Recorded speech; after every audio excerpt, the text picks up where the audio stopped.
আমার প্রিয় বন্ধুরা, আজ আমরা পরম পুরুষ শ্রীরামকৃষ্ণের মুখনিঃসৃত অমৃত বাণী ও কথা পাঠ করব। যদি আপনাদের ভালো লাগে তবে একটা লাইক, কমেন্ট ও সাবস্ক্রাইব করে পাশে থাকবেন। যুগাবতার শ্রী রামকৃষ্ণদেব দক্ষিণেশ্বরের ঘরে বসে ভক্তদের সঙ্গে আনন্দ সহকারে গল্প করছেন।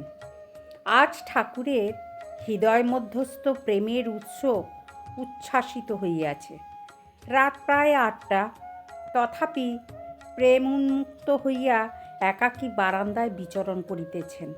উত্তরের লম্বা বারান্দায় আসিয়াছেন ও দ্রুত পদে বারান্দার এক সীমা হইতে অন্য সীমা পর্যন্ত পাদচারণ করিতেছেন। মাঝে মাঝে মার সঙ্গে কি কথা কহিতেছেন। হঠাৎ উন্মত্তের ন্যায় বলিয়া উঠিলেন, তুই আমার কি করবি? মা যার সহায় তার মায়া কি করতে পারে, এই কথা কি বলিতেছেন? নরেন্দ্র মাস্টার প্রিয় রাত্রে থাকিবেন। নরেন্দ্র থাকিবেন, ঠাকুরের আনন্দের সীমা নাই। রাত্রিকালীন আহার প্রস্তুত। শ্রী শ্রী মা নহবতে আছেন। রুটি, ছোলার ডাল ইত্যাদি প্রস্তুত করিয়া ভক্তেরা খাইবেন বলিয়া পাঠাইয়াছেন। ভক্তেরা মাঝে মাঝে থাকেন। সুরেন্দ্র মাসে মাসে কিছু খরচ দেন। আহার প্রস্তুত। ঠাকুরের ঘরের দক্ষিণ পূর্ব বারান্দায় জায়গা হইতেছে। ঘরের পূর্ব দিকের দরজার কাছে নরেন্দ্রাদি গল্প করিতেছেন। নরেন্দ্র মাস্টারমশাইকে বলছেন, আজকাল ছোকরারা কীরকম দেখেছেন? মাস্টার তখন বললেন, মন্দ নয়, তবে ধর্ম উপদেশ কিছু হয় না। নরেন্দ্র তখন বলছেন, নিজে যা দেখেছি তাতে বোধ হয় সব অধঃপথে যাচ্ছে। বাটসাই, ইয়ার্কি, বাবুয়ানা, স্কুল পালানো এই সব সর্বদা দেখা যায়। এমনকি দেখেছি যে কুস্থানেও যায়। এই শুনে মাস্টার বললেন, যখন পড়াশোনা করতাম আমরা তো এই রূপ দেখি নাই বা শুনিও নাই। নরেন্দ্র তখন বললেন, আপনি বোধহয় তত মিশতেন না। এমন দেখেছি যে খারাপ লোকের নাম ধরে ডাকে, কখন আলাপ করেছে কে জানে। মাস্টার তখন বললেন, কি আশ্চর্য। নরেন্দ্র তখন বললেন, আমি জানি অনেকের চরিত্র খারাপ হয়ে গেছে। স্কুলের কর্তৃপক্ষরা ও ছেলেদের অভিভাবকরা এইসব বিষয় দেখেন তো ভালো হয়। এইরূপ কথাবার্তা চলিতেছে। ঠাকুর শ্রীরামকৃষ্ণ ঘরের ভেতর হইতে তাহাদের কাছে আসিলেন ও হাসিতে হাসিতে বলিতেছেন, কি গো, তোমাদের কি কথা হচ্ছে? নরেন্দ্র বলিলেন, এর সঙ্গে স্কুলের কথাবার্তা হচ্ছিল। ছেলেদের চরিত্র ভালো থাকে না। ঠাকুর একটু ওই সকল কথা শুনিয়া মাস্টারকে গম্ভীরভাবে বলিতেছেন, এসব কথাবার্তা ভালো নয়। ঈশ্বরের কথা বই অন্য কথা ভালো নয়। তুমি এদের চেয়ে বয়সে বড়, বুদ্ধি হয়েছে, তোমার এসব কথা তুলতে দেওয়া উচিত ছিল না। নরেন্দ্রর বয়স তখন 19 কিংবা 20 হবে, আর মাস্টারের 27 কিংবা 28। মাস্টারও অপ্রস্তুত। নরেন্দ্রাদি ভক্তগণ চুপ করিয়া রহিলেন।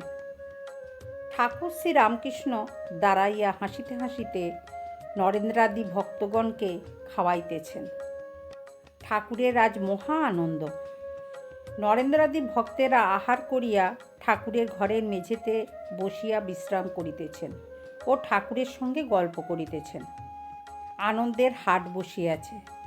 কথা কহিতে কহিতে নরেন্দ্রকে ঠাকুর বলিতেছেন, চিদাকাশে হলো পূর্ণ প্রেমচন্দ্রোদয় হে, এই গানটি একবার গা না। নরেন্দ্র গাহিতে আরম্ভ করিলেন। অমনি সঙ্গে সঙ্গে খোল, করতাল অন্য ভক্তগণও বাজাইতে লাগিলেন। কীর্তন করিতে করিতে ঠাকুর শ্রীরামকৃষ্ণ নৃত্য করিতেছেন। ভক্তেরাও তাহাকে বেরিয়া নৃত্য করিতেছেন। কীর্তনান্তে ঠাকুর উত্তর পূর্ব বারান্দায় বেড়াইতেছেন। হাজরা মহাশয় বারান্দার উত্তরাংশে বসিয়া আছেন। ঠাকুর সেখানে গিয়া বসিলেন।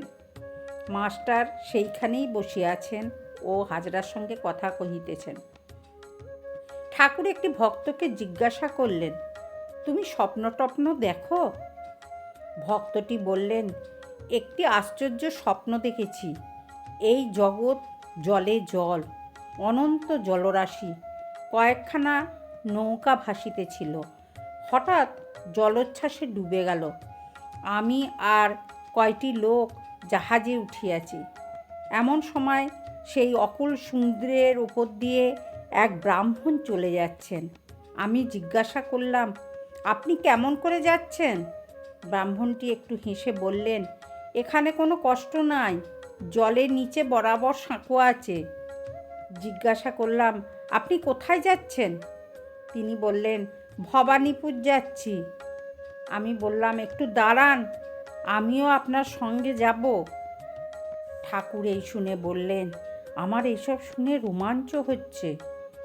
ভক্তটি তখন বললেন, ব্রাহ্মণটি বললেন, আমার এখন তাড়াতাড়ি, তোমার নামতে দেরি, এখন আসি, এই পথ দেখে রাখো তুমি, তারপর এসো। ঠাকুর তখন বললেন, আমার রোমাঞ্চ হচ্ছে, তুমি শীঘ্রই মন্ত্র লও। রাত 11টা হইয়াছে। নরেন্দ্রাদি ভক্তগণ ঠাকুরের ঘরের মেঝেতে বিছানা করিয়া শয়ন করিলেন। নিদ্রাভঙ্গের পর ভক্তেরা কেউ কেউ দেখিতেছেন যে প্রভাত হইয়াছে। 17ই অক্টোবর 1882, মঙ্গলবার, পয়লা কার্তিক, শুক্লা পঞ্চমী। শ্রীরামকৃষ্ণ বালকের ন্যায় দিগম্বর ঠাকুরের নাম করতে করতে ঘরে বেড়াইতেছেন। কখনো গঙ্গা দর্শন, কখনো ঠাকুরদের ছবির কাছে গিয়া প্রণাম, কখনো বা মধুর স্বরে নাম কীর্তন। কখনো বলিতেছেন বেদ, পুরাণ, তন্ত্র, গীতা, গায়ত্রী, ভাগবত, ভক্ত, ভগবান। গীতা উদ্দেশ্য করিয়া অনেকবার বলিতেছেন ত্যাগী, ত্যাগী, ত্যাগী, ত্যাগী। কখনো বা তুমি ব্রহ্ম, তুমি শক্তি, তুমি পুরুষ, তুমি প্রকৃতি, তুমি বিরাট, তুমি সরাট, তুমি নিত্য, তুমি লীলাময়ী, তুমি চতুর্বিংশতি তত্ত্ব। এদিকে কালী মন্দিরে ও রাধাকান্তের মন্দিরে মঙ্গল আরতি হইতেছে ও শাঁখ ঘণ্টা বাজিতেছে। ভক্তরা উঠিয়া দেখিতেছেন কালীবাড়ির পুষ্প উদ্যানে ঠাকুরদের পূজার্থে পুষ্পচয়ন আরম্ভ হইয়াছে ও প্রভাতী রাগের লহরী উঠাইয়া নহবত বাজিতেছে। নরেন্দ্রাদি ভক্তগণ পাতকৃত সমাপন করিয়া ঠাকুরের কাছে আসিয়া উপস্থিত হইলেন। ঠাকুর হাস্যমুখ উত্তর পূর্ব বারান্দায় পশ্চিমাংশে দাঁড়াইয়া আছেন। নরেন্দ্র তখন বলছেন, পঞ্চবটিতে কয়েকজন নানকপন্থী সাধু বসে আছে দেখলুম। ঠাকুর তখন বললেন, হ্যাঁ, তারা কাল এসেছিল। তোমরা সকলে একসঙ্গে মাদুরে বসো, আমি দেখি। ভক্তেরা সকলে মাদুরে বসিলেন। ঠাকুর আনন্দে দেখিতে লাগিলেন ও তাহাদের সহিত গল্প করিতে লাগিলেন।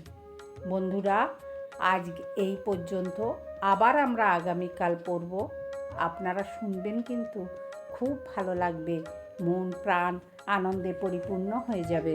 জয় ঠাকুর, জয় মা, জয় স্বামীজি।